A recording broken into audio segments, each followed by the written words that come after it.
GMO? Yes, and the aflatoxin. I've always wondered why we rally against GMOs when we tell our young boys and girls to study science. So to me, and I agree with my colleagues, we should harness the powers of science to improve productivity of our crops. Well, a hungry person doesn't care whether it's GMO or not. So that is an area we must focus. We make sure that we have the best crops possible. They should be pest resistant. They should be drought resistant. And we need to borrow from the flower industry that has invested a lot in coming up with different types of flowers. I was told originally all roses used to be red. But somebody came with some genetics and said we can have yellow roses. And I'm told that they have almost produced a black rose. A black rose? Yes.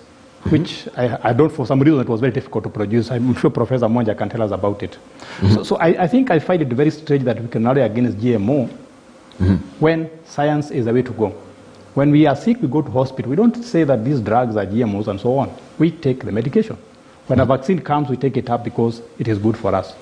So let's also change our attitude towards science. Let's change our attitude towards GMOs and other scientific produced crops.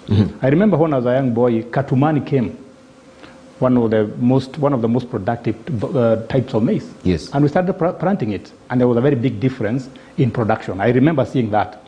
So when I hear 30 years later that people are running against GMO, I find that very strange. But I think the issue of agriculture is more than what we are discussing here, because we all eat. And a country that cannot feed itself should be ashamed of itself. So it's a very important debate here. And we have hardly scratched the surface. For example, the government has come up with the concept of the Big Four, and agriculture or food security is one of them.